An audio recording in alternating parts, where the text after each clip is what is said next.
విదేశీ నిధుల సహాయంతో క్రైస్తవ మత మార్పిడికి పాల్పడే సంస్థలపై ఛత్తీస్గఢ్ బీజేపీ ప్రభుత్వం ఉక్కుపాదం మోపుతోంది. రాష్ట్రంలో సేవ పేరిట మత మార్పిడికి పాల్పడే ఎన్జీఓల భర్తం పడతానని ఛత్తీస్గఢ్ సీఎం విష్ణుదేవ్ సాయి ప్రకటించారు. విదేశీ నిధుల సాయంతో ఇక్కడి ప్రజలను మతం మార్చితే చూస్తూ ఊరుకోనని హెచ్చరించారు. దీనిపై తమ ప్రభుత్వం దర్యాప్తు చేపడుతోందని స్పష్టం చేశారు. దీంతో ఇకపై ఛత్తీస్గఢ్లో విదేశీ నిధులతో మత మార్పిడికి పాల్పడే సంస్థలపై ఉక్కుపాదం మోపనున్నట్లు అర్థమవుతోంది.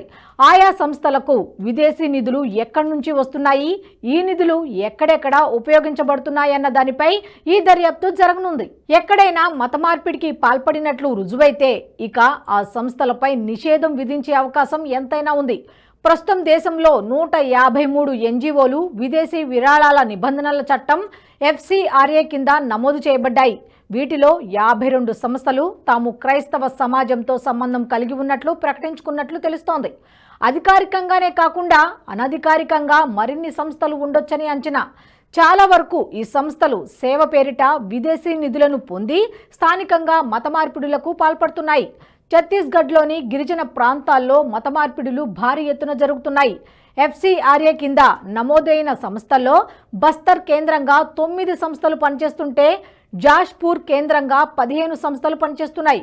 బస్తర్ ప్రాంతంలో తరచూ సమాధుల విషయంలో క్రైస్తవులు, హిందూ గిరిజనుల మధ్య వాగ్వాదాలు జరుగుతుంటాయి.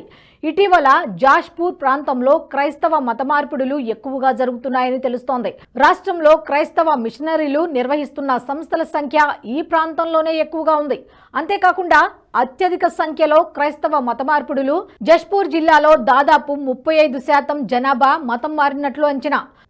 ముఖ్యంగా 2024 మార్చిలో వచ్చిన ఒక RTI దరఖాస్తులో జిల్లాలో 210 మంది చట్టబద్ధంగా క్రైస్తవ మతంలోకి మారారని తెలిపింది.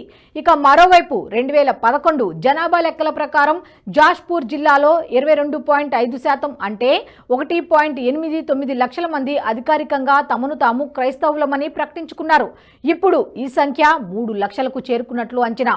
ప్రస్తుతం రాష్ట్ర ముఖ్యమంత్రి విష్ణుదేవ్ సాయి గిరిజన నేపథ్యం నుంచి వచ్చిన వారే కావడంతో ఈ సమస్య తీవ్రత గురించి తెలుసు. నిజానికి ఛత్తీస్గఢ్ అడవుల్లో మత మార్పిడి మిషనరీలు చాలా ప్రభావవంతంగా పనిచేస్తున్నాయి. అక్కడ స్థానిక గిరిజనుల అమాయకత్వాన్ని మిషనరీలు ఆసరాగా చేసుకుంటున్నాయి. గిరిజన ప్రాంతాల్లో సేవ పేరిట ఈ మిషనరీలు తమ ప్రభావాన్ని పెంచుకుంటున్నాయి.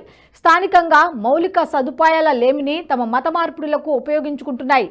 తాగునీటి సదుపాయం కల్పించడం, తినడానికి బియ్యం డొనేట్ చేయడం, ఆసుపత్రులు కట్టించి వైద్యం పేరిట మత మార్పిడులకు పాల్పడటం లాంటివి చేస్తున్నాయి.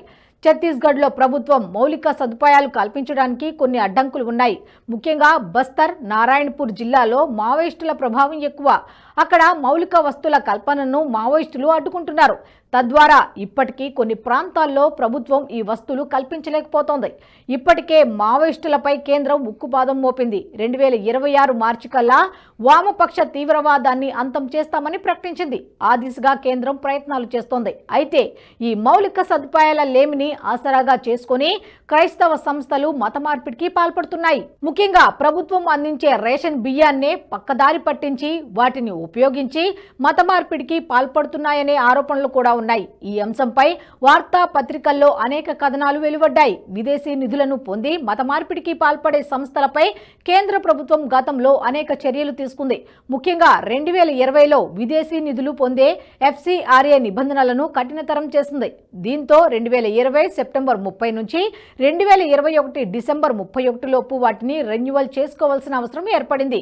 రెన్యువల్ కోసం దరఖాస్తు చేసుకునే గడువును కేంద్రం 4 సార్లు పెంచింది. అయితే మొత్తం 18,778 ఎన్జీఓలు లైసెన్సును రెన్యువల్ చేసుకోవాల్సి ఉండగా 12,989 ఎన్జీఓలు మాత్రమే దరఖాస్తు చేశాయని హోంమంత్రిత్వ శాఖ కార్యాలయం తెలిపింది.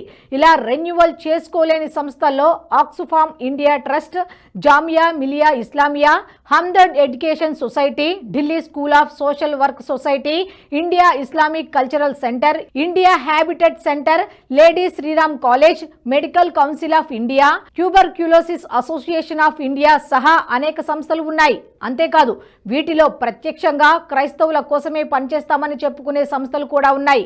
ముఖ్యంగా మదర్ తెరిస్సా మిషనరీస్ ఆఫ్ చారిటీకి సంబంధించిన FCRA లైసెన్స్ కూడా రద్దు అయింది. ఈ సంస్థపై గుజరాత్లో యువతులతో బలవంతంగా మతం మార్చుతున్నట్టుగా కేసు నమోదు అయింది.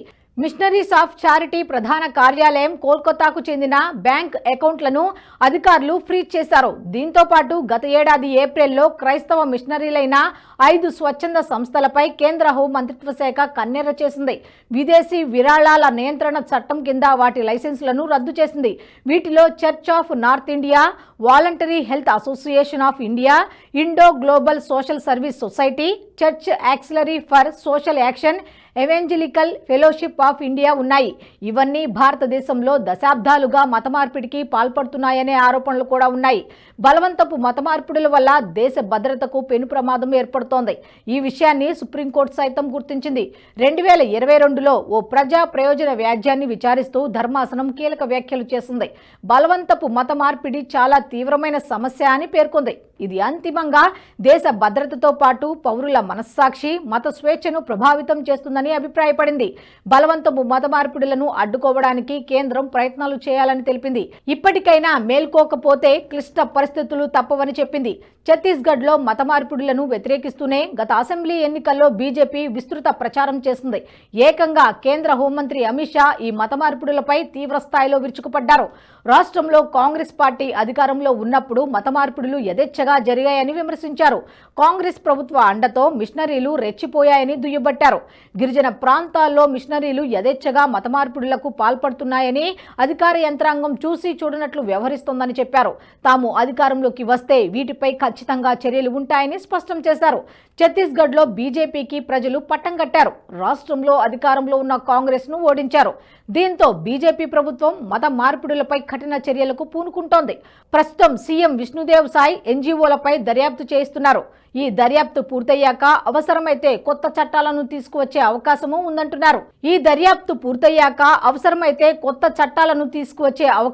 ఉందంటున్నారు నిపుణులు. ఇప్పటి వరకు బలవంతపు మత మార్పిడులు పాల్పడే వారిపై చర్యలు తీసుకునేందుకు చట్టాలు ఉన్నాయి.